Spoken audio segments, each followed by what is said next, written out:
भेज दी थी जिसमें लिटिल बिट इंट्रोडक्शन था वर्टिकल अलाइनमेंट का।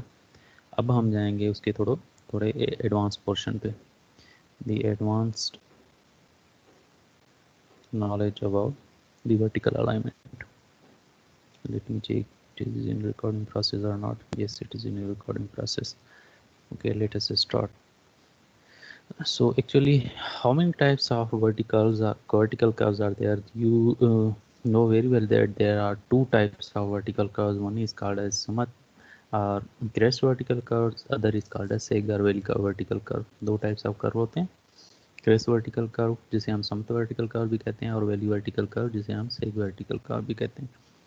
अब ये तो आपको पता होगा कि भाई when an upward gradient meets with another upward gradient या when two gradients meet there will be circular curve, any type of circular curve, either that is any type of vertical curve. When an upward gradient meets with a downward gradient there will be a vertical curve. When downward gradient meets with an upward gradient there will be also an vertical curve. So what type of vertical curve कौन सा हो सकता है? Depend upon the situation, depend upon their convexity. When the convexity of any particular vertical curve is on upward side, that type of vertical curve will be called as samat or vertical curve, crest vertical curve. When the convexity of a vertical curve is on downward side, that will be called as the valley vertical curve. प्याले खे जी सीधे तरीके सां रखंदव त उहो तव्हांखे crest vertical curve जो show कंदो, क्रेस्ट वर्टिकल कर्व शो कंदो। जेकॾहिं प्याले खे उबते तरीक़े सां रखी छॾींदो, उबतो रखी छॾींदो त उहो तव्हांखे वेली वर्टिकल कर्व शो कंदो। खैर there are four types of actually the crest vertical curves. Crest vertical curves की अगर बात करें तो वो फोर टाइप होते हैं या फोर सिचुएशन होते हैं जिसमें क्रेस्ट वर्टिकल कर्व को शो किया जाता है। उसमें से कौन कौन से टाइप्स हैं? Let me open the pointer option. First वाला है ये, this is the first situation, this is the second situation, this is the third situation, third type of very vertical curve, sorry the crest vertical curve, और fourth यहाँ पर show नहीं है जो मैं आपको शो करवाऊंगा। ठीक है, फर्स्ट सिचुएशन में क्या होता है? when फर्स्ट सिचुएशन कैसे फॉर्म होता है? when an upward gradient meets with the downward gradient, the type of curve will be called as the crest vertical curve. means जब कोई भी अपवर्ड ग्रेडियंट डाउनवर्ड ग्रेडियंट से मीट करे उसको उस वक्त जो कर्व मीट हो, उस वक्त जो कर्व बने उसे हम कहते हैं valley vertical curve, sorry the crest vertical curve. ठीक है, एक ये टाइप हो गया क्रेस्ट वर्टिकल कर्व का। दूसरा होता है when an upward gradient meets with an other upward gradient. जब कोई भी अपवर्ड ग्रेडियंट एक और अपवर्ड ग्रेडियंट से मिले तो उस वक्त भी जो कर्व फॉर्म होता है उसे हम कहते हैं क्रेस्ट वर्टिकल कर्व। यहाँ पर देखें positive gradient meets with another positive gradient. ठीक है, थर्ड सिचुएशन है when the downward gradient meets with another downward gradient. यहाँ पर देखें -G1 gradient is meeting the -G1 gradient, other -G1 gradient. So when at downward gradient, this -G1 downward gradient and this downward gradient when meets, at that situation crest vertical curve will be found. ठीक है, ये तीनों situation आपके सामने है। upward gradient meets with the downward gradient, upward gradient meets with another upward gradient, downward gradient meets with another downward gradient. ठीक है, ये तीन सिचुएशन है। चौथे type of crest vertical curve में क्या होता है? When an upward gradient meets with a zero gradient.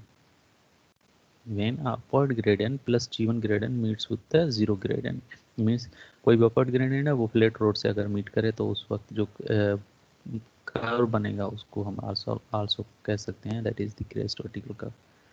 C crest vertical curve form हो रहा है।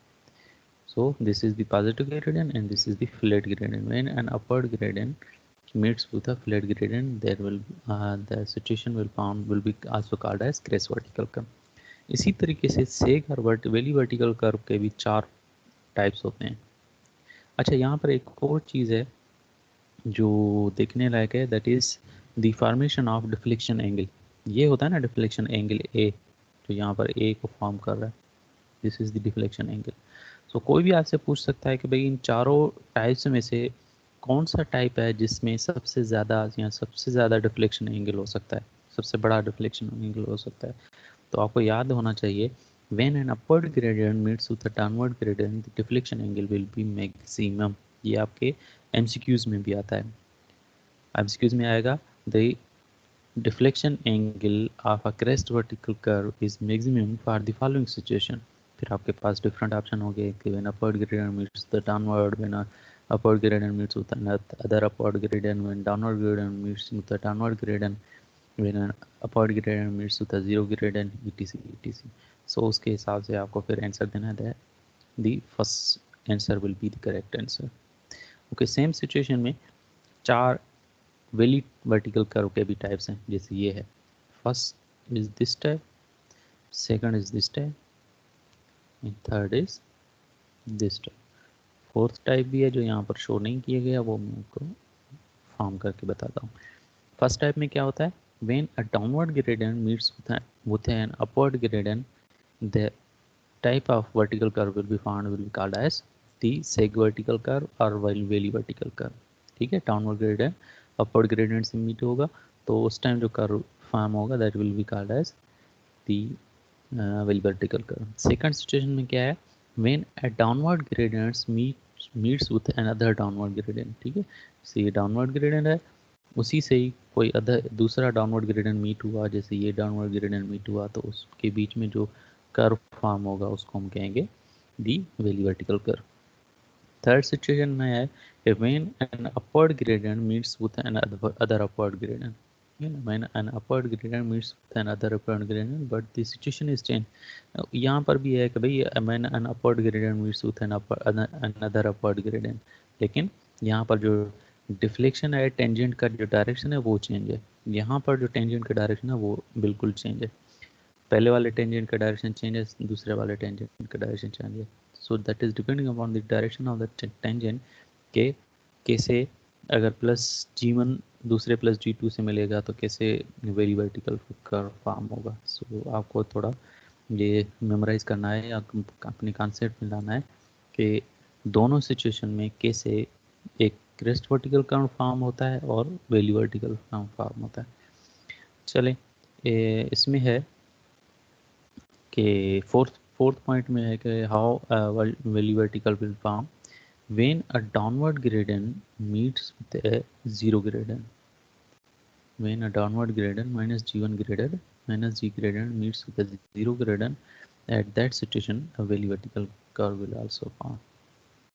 ठीक है, सो आपको ये चारों याद होने चाहिए कि कौन सी सिचुएशंस में वैली वर्टिकल कर्व फॉर्म होते हैं। फर्स्ट है कि भाई when downward gradient meets with upward gradient, second है कि when downward gradient meet with another downward gradient, third है कि when positive gradient meets with another positive gradient या upward gradient meets with another upward gradient, fourth situation है कि when negative gradient meets with zero gradient.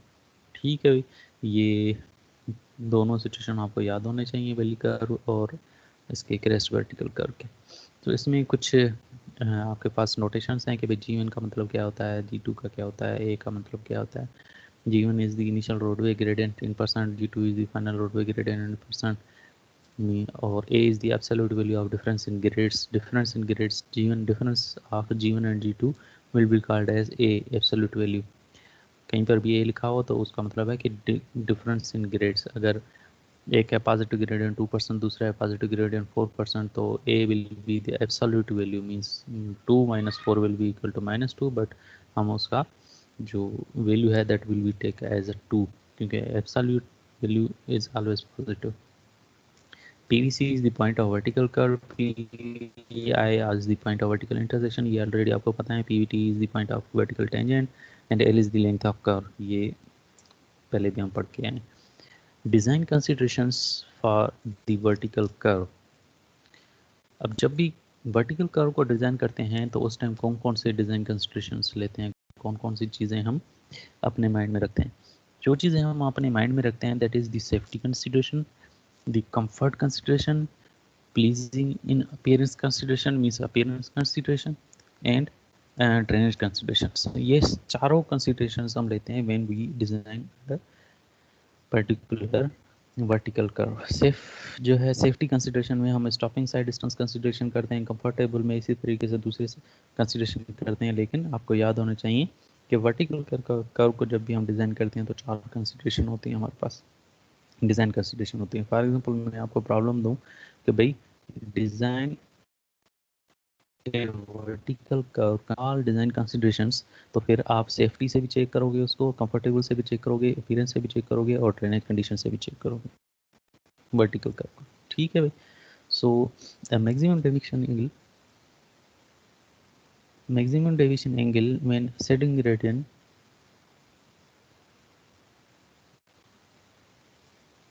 अच्छा, maximum deviation angle will be found when an ascending gradient meets with descending gradient। ये मैंने आपको पहले ही बताया था क्रेस्ट वर्टिकल कर्व में जो ascending gradient meets with a descending gradient, उसी सिचुएशन में हमारे पास मैक्सिमम रिफ्लेक्शन एंगल आता है। ठीक है भाई। Centrifugal force on crest vertical curve for fast moving vehicles acts upward against the gravity force gyroscope. Comfort of driver not considered in the design of smooth vertical curve. अच्छा, comfort consideration is not considered in the design of smooth vertical curve। ये जो हमने design consideration 4 consideration पढ़े थे वो all type of vertical curves के लिए थे, लेकिन क्रेस्ट वर्टिकल कर्व्स के लिए कुछ लिमिटेशंस हैं और वेली वर्टिकल कर्व के लिए कुछ अलग लिमिटेशंस हैं। क्रेस्ट वर्टिकल कर्व में हम क्या करते हैं, कंसिडरेशन रखते हैं, अपीयरेंस कंसिडरेशन रखते हैं, ड्रेनेज कंसिडरेशन रखते हैं, लेकिन कंफर्ट कंसिडरेशन हम नहीं रखते। वो क्यों नहीं रखते? Because there is no any problem of comfort the curve, however there is a problem of comfort in the valley vertical curve. जब आप वेली वर्टिकल कर्व में जाते हो तो आप नीचे जैसे ही उतर रहे होते हो तो आपके पाँव जो होते हैं ब्रेक पे ही होते हैं, और जो ड्राइवर होता है वो डिस्कम्फर्ट फील करता है अगर उसकी जो डिफ्लेक्शन एंगल है वो थोड़ा ऊपर नीचे हो जाए। लेकिन जो क्रेस्ट वर्टिकल कर्व है, आप अपवर्ड ग्रेडियंट में मूव कर रहे होते हो तो अपवर्ड ग्रेडियंट में इतना भी कंफर्ट ऑफ ड्राइवर कंप्रोमाइज नहीं होता। But SSD is obstructed on summit as well as valley curves, that is the safety consideration hence used in the design for safety point of view। ठीक है, safety consideration में हम SSD का लेते हैं, stopping sight distance का, वो दोनों में हम कंसिडर करते हैं, either that is the crest vertical curve, either that is the valley vertical curve। सो यहाँ पर देखें, जैसे अगर क्रेस्ट वर्टिकल कर्व की बात करें, ये है this is the crest vertical curve, ये यहाँ तक जो भी कर्व आ गया that is crest vertical curve, और ये जो भी कर्व है that is the valley vertical curve. So यहाँ पर देखें, अगर कोई भी रोड पे कोई भी व्हीकल चल रहा है, क्रेस्ट वर्टिकल कर्व पे चल रहा है, तो वहाँ पर साइड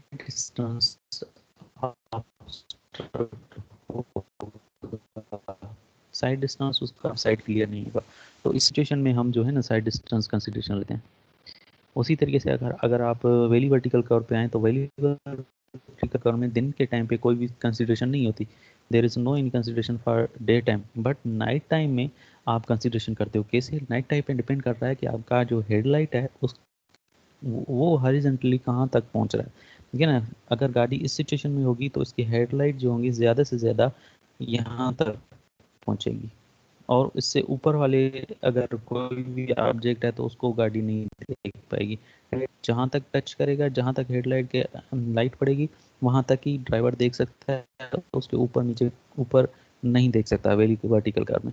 फिर हमें क्या करना पड़ता है कि नाइट साइड डिस्टेंस को या हेडलाइट साइड डिस्टेंस को हमें कंसीडर करना पड़ता है वाइल डिजाइनिंग दी वेली वर्टिकल कर्व। ये जो इसका सेक है ना, इसको डिज़ाइन करते वक्त हम हेडलाइट के लेंथ को हम कंसीडर करते हैं while designing the seg vertical curve। खैर इस सिचुएशन को मैं एक और स्लाइड है उसमें भी एक्सप्लेन करता हूँ। So the factors which affect the design of crest vertical curve are the comfort consideration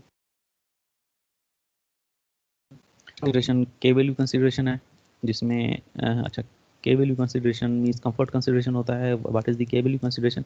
अब हम सारे जो डिज़ाइन कंसिडरेशन है ना वो वन बाय वन पढ़ रहे हैं कि कैसे हम how we will calculate the minimum length of vertical curve or crest vertical curve by using all design considerations।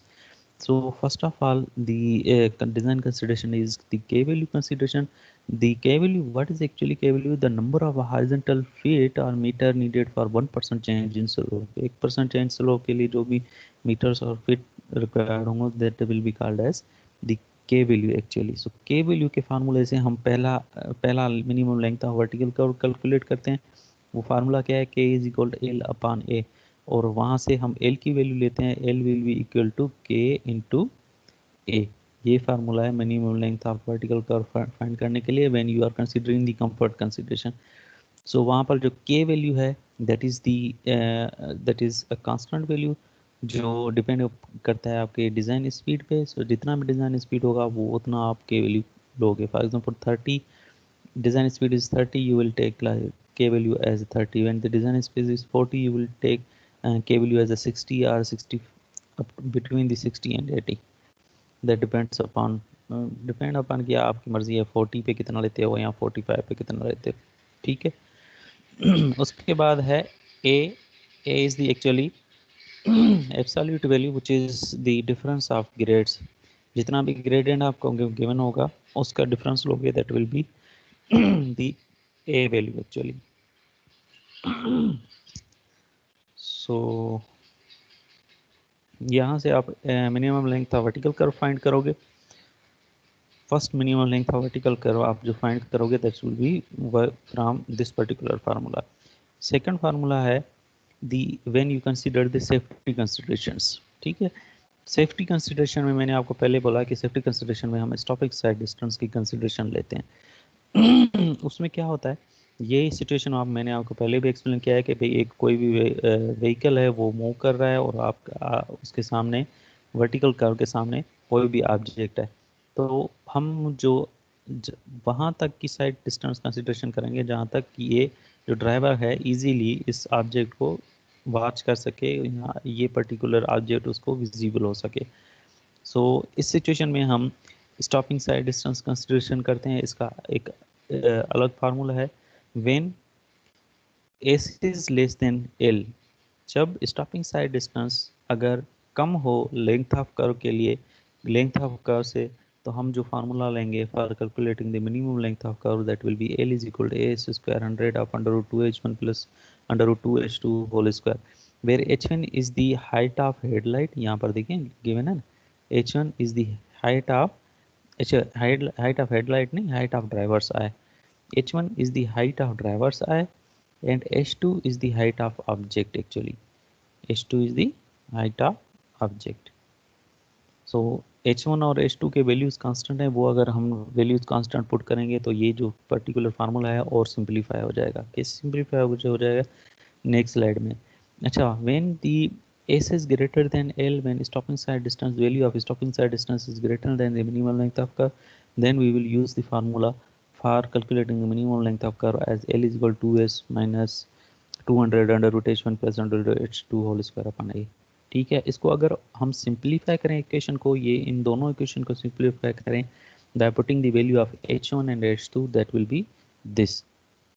अगर हम H1 की वैल्यू पुट करते हैं 1.08 मीटर एंड H2 की वैल्यू पुट करते हैं 0.60 मीटर इन मीटर्स, ये actually the calculation of length of curve in metres है. तो उसके लिए हमारे पास फार्मूला हो जाएगा LM is equal to AS square upon 658, और सेकंड सिचुएशन के लिए हमारे पास फार्मूला हो जाएगा 2S minus 658 upon A. So better ये होगा कि आप सिर्फ और सिर्फ सिंप्लीफाइड इक्वेशंस ही मेमोराइज करें, वो जो इक्वेशन है वो मेमोराइज ना करें. ठीक है. Simplified equation in metres. और लेंथ अगर हमें कैलकुलेट करना हो लेंथ इन फीट, तो हमारे पास जो फार्मूला है that is this formula. When you calculate length in feet के लिए H1 is the drivers I height जो हम 3.5 फीट लेते हैं, और जो टेल लाइट हाइट है, या इसको हम ये कर सकते हैं कि हाइट ऑफ ऑब्जेक्ट है दैट इज़ 2 फीट. उसके लिए सिंप्लीफाइड इक्वेशन हो जाएगा when L is greater then SSD, the length of curve will be SSD whole square upon 2158, and when L is less than SSD, the formula will be L is equal to SSD minus 2158 upon A. Actually क्या होता है कि ये दोनों फार्मूले हमारे पास Q Q given है, length of curve इस पर्टिकुलर फार्मूले से भी हम फाइंड कर सकते हैं, इस पर्टिकुलर फार्मूले से भी फाइंड कर सकते हैं। तो ये दोनों फार्मूले क्यू गिवन है। क्या होता है एक्चुअली कि हमारे पास सबसे पहले एस एस डी की वैल्यू आती है, स्टॉपिंग साइड डिस्टेंस की वैल्यू आती है। स्टॉपिंग साइड डिस्टेंस हम कैलकुलेट करते हैं बाय यूजिंग द फार्मूला। कौन सा फार्मूला था कि भाई 1.47 V into T plus V square अपन 30 ए अपन जी प्लस माइनस जी, ये फार्मूला था हमारे पास स्टॉपिंग साइड डिस्टेंस का। सो कोई भी सिचुएशन हमारे पास गिवन होती है तो हम सबसे पहले हम क्या फाइंड करते हैं, स्टॉपिंग साइड डिस्टेंस। ठीक है, for example stopping sight distance की वैल्यू आती है हमारे पास 150 फीट, 150 फीट। ठीक है, फिर हम करते हैं फिर हमें फाइंड करना होता है minimum length of vertical curve. हम क्या करते हैं, दोनों फार्मूला से minimum length of vertical curve find करते हैं। फिर जो भी फार्मूले से हमें ये कंडीशन सेटिस्फाई होता है वो हम फार्मूला, वो पर्टिकुलर वैल्यू हम कंसिडर करते हैं एज अ एग्जैक्ट वैल्यू। मसलन इस वैल्यू से ये पर्टिकुलर फार्मूला यूज़ किया, L is equal A S S D square upon 2158, और हमारे पास वैल्यू आई है दैट इज दी 130 फीट। ठीक है, हमारे पास एल की वैल्यू आई है 130 फीट। अब बोल रहा है कि L should be greater than S S D. अब एल की वैल्यू आई है हमारे पास 130 फीट और एस एस डी की वैल्यू है 150 फीट। तो क्या ये कंडीशन सेटिस्फाई हो रहा है? नहीं, बिल्कुल कंडीशन सेटिस्फाई और नहीं हो रहा, because 130 is not greater than 150। सो हम क्या करेंगे, इस पर्टिकुलर सिचुएशन को या फार्मूला को ऑब्सोलीट कर देंगे। हम बोलेंगे कि भाई कंडीशन इज नॉट सेटिस्फाइड। फिर हम चलेंगे दूसरे कंडीशन की तरफ। दूसरी कंडीशन के तरफ चल के हम इसके इस पर्टिकुलर सिचुएशन के हिसाब से हम वैल्यू फाइंड करेंगे, L is equal to S S D minus 2158 upon A. इससे फॉर एग्जाम्पल वैल्यू आ रहा है, एल की वैल्यू आ रही है 140 फीट मसलन। तो अब देखें कंडीशन सेटिस्फाई हो रहा है कि भाई कंडीशन है L should be less than S S D. तो एल हमारे पास है 140 फीट और एस एस डी है 150 feet. So condition is satisfying.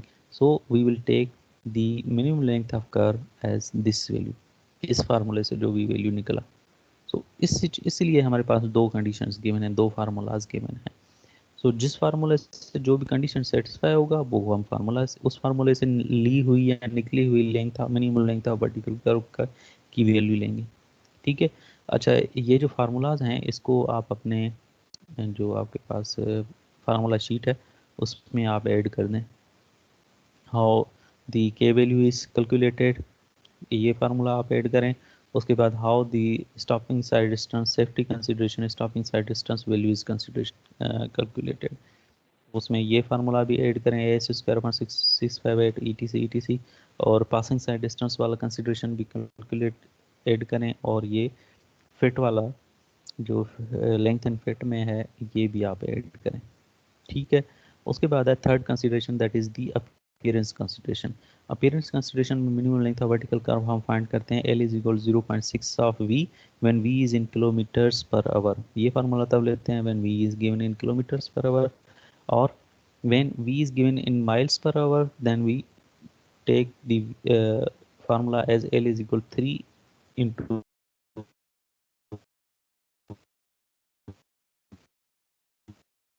v, L is equal 3। ये तीन कंसिडरेशन हम पढ़ चुके हैं, एक है the comfort consideration, second safety consideration, ये सारे तीनों कंसिडरेशन थे for designing this crest vertical curve, crest vertical curve और समत वर्टिकल कर्व के लिए। उसके बाद है सेग वर्टिकल कर्व। सेग वर्टिकल कर्व में भी हम तीनों फैक्टर्स डिजाइन करते हैं, that is the safety consideration, comfort consideration and appearance consideration. बताया कि दिन के टाइम पे जो वेली वर्टिकल कर्व है उसमें कोई भी मसला नहीं, stopping headlight, hence design based on the availability as while checking the safety consideration on the valley vertical curve। अच्छा यहाँ पर सिचुएशन देखें, ये एक व्हीकल है, ये पर्टिकुलर एक व्हीकल है, ये सेग वर्टिकल कर्व है। अगर कोई भी ऑब्जेक्ट इस जगह पर प्लेस होता है तो क्या हो जाएगा, हेडलाइट से ये इजीली विजिबल है, हेडलाइट का एंगल जिस तरीके से पड़ रहा है सो ये इजीली विजिबल है। ठीक है, कैसे, यहाँ पर वही कोई है, यहाँ पर अगर इसके हेडलाइट को हम ऑन करें तो देखें हेडलाइट के अंडर में ये पर्टिकुलर ऑब्जेक्ट आ जाता है, मींस ये पर्टिकुलर व्हीकल इजीली स्टॉप कर सकेगा without colliding, without hitting this particular object. लेकिन अगर सिचुएशन ऐसे हो जाए कि ये ऑब्जेक्ट यहाँ पर प्लेस्ड हो, यहाँ पर हो ऑलरेडी, तो क्या ये हेडलाइट के जो हेडलाइट का एंगल है उसको उसमें आ जाएगा, उसमें क्लियर विजिबल होगा, नहीं विजिबल होगा, जस्ट लाइक दिस। देखें जो हेडलाइट का एंगल है उससे वो जो ऑब्जेक्ट है वो विजिबल नहीं हो रहा, तो क्या हो जाएगा, this particular vehicle will not be able to stop the stop his vehicle before hitting this object. So क्या होता है कि हम फिर ये जो स्टॉपिंग साइड डिस्टेंस है इसको लिमिट करते हैं, या इसकी जो कर्व है उसको फ्लेटन कर देते हैं, या स्टॉपिंग साइड डिस्टेंस को लिमिट कर देते हैं। So how we will calculate this minimum length of curve by considering the stopping sight distance criteria. ये जो लेंथ ऑफ कर्व है उसको हम कैसे लिमिट करें, bye taking the stopping side distance consideration, that is with the help of this formula. L is equal to s square 200 of h plus s of 10b, where b is the angle of headlight and h is the height actually.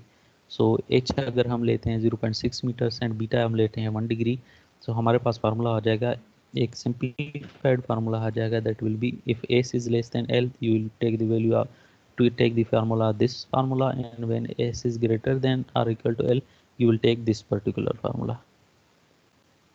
ठीक है, जो भी condition satisfy करे, जैसे मैंने आपको condition समझाया है। अगर इसको और सिंप्लीफाई करेंगे, बट इसमें फिट में अगर देखेंगे ये मीटर्स में है फार्मूलाज, एल इन मीटर्स के लिए फार्मूलाज हैं, लेकिन अगर आपको फिट में फार्मूला चाहिए that will B this particular formula. Main headlight height of headlight is considered as 2 feet and beta is considered as 1 degree, then the simplified equation will be this: ast whole square upon 400 3 plus 5 of ssd or 2s, l is equal to 2s ssd minus 400 plus 3.5 ssd upon a when stopping side distance is greater than l। so जो भी situation satisfy हो, stopping sight distance की value जितनी भी है उसके हिसाब से अगर मिनिमम लेंथ ऑफ वैल्यू इस कंडीशन को सेटिस्फाई होता है तो वो हम मिनिमम लेंथ का कर्व की वैल्यू लेंगे, अगर इस कंडीशन को सेटिस्फाई करता है तो उस ये particular minimum length of value को कंसीडर करेंगे। ठीक है भाई, उसके बाद है कंफर्ट कंसीडरेशन। अगर कंफर्ट कंसीडरेशन आप कंसीडर करते हो तो you will have a formula for calculating the minimum length of curve as L minimum is equal to AB square upon 395, that is B in kilometers per hour when V in kilometers per hour। लेकिन if the V is given in miles per hour then you will use this particular formula AB square upon 46.5। so आप कोशिश ये करें कि जब ये इसके आप फार्मूलाज की फार्मूला शीट बना रहे हो तो उस टाइम बीच में एक लाइन दें और इस साइड पे लिखें कि भाई this is formulas in kilometres per hour या formulas in metres kilometre per hour, और उस साइड पे लिखें कि भाई formulas in feet and miles per hour, ETC जैसे आपको सही लगे, पर इस तरीके से लिखोगे तो आपको और भी ईजी हो जाए। जो जितना अच्छा फार्मूला शीट बना सके वो बनाए और ग्रुप में शेयर करे ताकि दूसरों के लिए आसानी हो। ठीक है भैया, अपीयरेंस कंसिडरेशन है final consideration. The third consideration appearance consideration, इसमें मिनिमम लेंथ ऑफ कर्व लेते हैं L is equal 0.6 of V, और that is when the speed of vehicle is kilometres per hour same as that of the crest vertical curve, और दूसरा है L minimum is equal to 3 into design speed in miles per hour, so that is when the design speed is miles per hour। अगर design speed kilometres per our में हो तो हम ये formula यूँ लेंगे, अगर डिज़ाइन स्पीड इन हमारे पास होगा दैट इज़ इन क्या माइल्स पर आवर के लिए तो हम ये फार्मूला लेंगे। ठीक है, अब कोई प्रॉब्लम सॉल्व करते हैं जिसमें हम कोई भी डिज़ाइन कंसिडरेशन लें। Let me open this slide, that slide is closed। Let me open another slide in which we will solve a problem.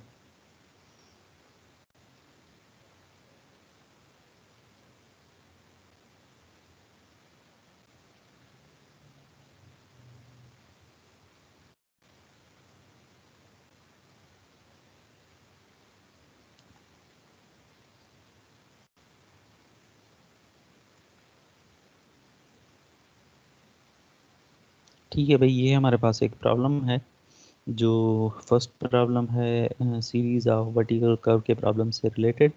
First problem है कि भाई a seg vertical curve is to be designed. Seg vertical curve means value vertical curve is to be designed by joining at -3% grade and +3% grade. -3% grade को हम +3% grade से join करेंगे तो हमारे पास एक वैली वर्टिकल कर्व आएगा। ठीक है, design speed is 40 miles per hour, V की वैल्यू हमारे पास 40 माइल्स पर आवर गिवन है और V is given in miles per hour. So हम वही फार्मूला लेंगे जो माइल्स पर आवर वाले हैं। what will be the L minimum length of curve? Take safety considerations only.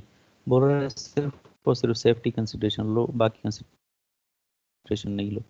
और सेफ्टी कंसिडरेशन हमें पता है कि सेफ्टी कंसिडरेशन में हम क्या करते हैं, जो स्टॉपिंग साइड डिस्टेंस है वो कंसिडरेशन लेते हैं। और हमारे पास उसको कंसिडर करने के लिए, उसको कैलकुलेट करने के लिए हमारे पास दो फार्मूला हैं। If S is less than L we will use this particular formula, L is equal to S S square upon 400 of 3 plus 5 of SSD. S is actually SSD here. Or if S is greater than L, L will be equal to 2S minus 400 plus 3.5 S upon A. अब देखते हैं कि कौन सा इनमें कौन सी जो consideration है वो हमें सेटिस्फाई होता है, जो कंसिडरेशन है या कंडीशन है वो सेटिस्फाई होता है। First of all we will calculate the stopping sight distance. यहाँ पर बोल रहा है कि skipping steps I have directly calculated the stopping side distance as equal to 313.67 feet. So हमारे आपको पता है कि स्टॉपिंग साइड डिस्टेंस का फार्मूला क्या है, 1.47 v into T plus V square upon 30 A upon G plus minus G. So value assume करके आप स्टॉपिंग साइड डिस्टेंस की वैल्यू कैलकुलेट करोगे। आपके पास वी की वैल्यू ऑलरेडी गिवन है, टी हम लाजमी है 2.5 सेकेंड्स लेते हैं, ए की वैल्यू भी कांस्टेंट है, जी की वैल्यू भी कांस्टेंट है, ग्रेड आपको गिवन है। सो आप सारे वैल्यूज पुट करोगे and you will have the value of stopping sight distance as 313.67 feet. अब हम कैलकुलेट करेंगे मिनिमम लेंथ ऑफ कर्व। इस फार्मूले से भी minimum length of curve calculate करेंगे। अगर इस फार्मूले से जो minimum length of curve find कर रहे हैं वो इस कंडीशन को सेटिस्फाई कर रहा है, S is less than L को, तो हम ये मिनिमम लेंथ ऑफ कर्व की वैल्यू लेंगे। अगर इस कंडीशन को सेटिस्फाई कर रहा है तो इस कंडीशन पे जो मिनिमम लेंथ ऑफ कर्व की वैल्यू होगी वो हम कैलकुलेट करेंगे। So let us calculate. First of all let us take the condition as when S is greater than L. S is greater than L के लिए हमारे पास फार्मूला क्या था, 2s minus 400 plus 3.5 of s divided by a। सो उसमें हम इसने values put की हैं, 2s की वैल्यू 300 13.67 वगैरह वगैरह सारी वैल्यूज पुट करके there is a particular value of l is 377.70। हमारे पास l की वैल्यू आई है दैट इज 377.70। तो हम देखते हैं अब देखते हैं कि ये कंडीशन सेटिस्फाई होता है कि नहीं होता है। s is greater then l का की कंडीशन नहीं हो रही बिकॉज एस इज 330 और एल मिनिमम आ रहा है 377। So S should come greater than L but here S is coming less than L, so condition does not satisfy. फिर हम क्या करेंगे, दूसरी कंडीशन को देखेंगे that is the S should be come less than L. उसके लिए हमारे पास फार्मूला ये है, L is gold S S D whole square upon 400 plus 3.5 of S S D. हमने वैल्यूज पुट की है यहाँ पर और the value is coming as 394.12। अब देखते हैं कि 394 वाला वैल्यू इस कंडीशन को सेटिस्फाई करता है या नहीं करता है। भाई जो एस की वैल्यू है वो है हमारे पास 313 और जो एल की वैल्यू है दैट इज 394। अब देखते हैं कंडीशन सेटिस्फाई हो रहा है। Yes, the condition is satisfying because the value as of s is coming less than l, so we will use this particular value as the minimum length of vertical curve, this particular value as the minimum length of vertical curve value। ठीक है, so इस तरीके से हम जो vertical curve के design considerations के value हैं या जो कंफर्ट कंसिडरेशन के वैल्यू हैं सेफ्टी कंसिडरेशन की वैल्यू है, ऐसे कैलकुलेट करते हैं. That is a simple example.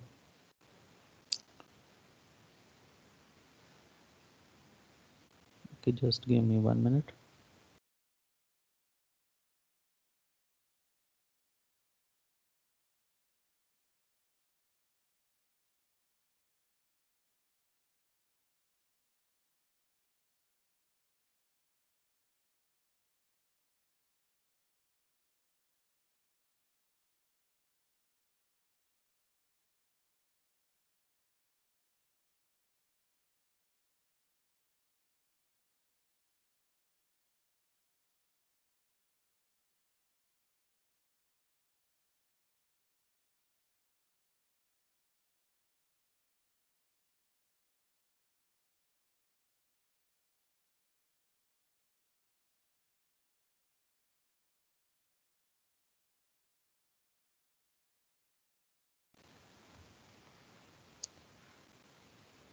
अच्छा भाई, कहाँ तक थे हम, कहाँ तक थे?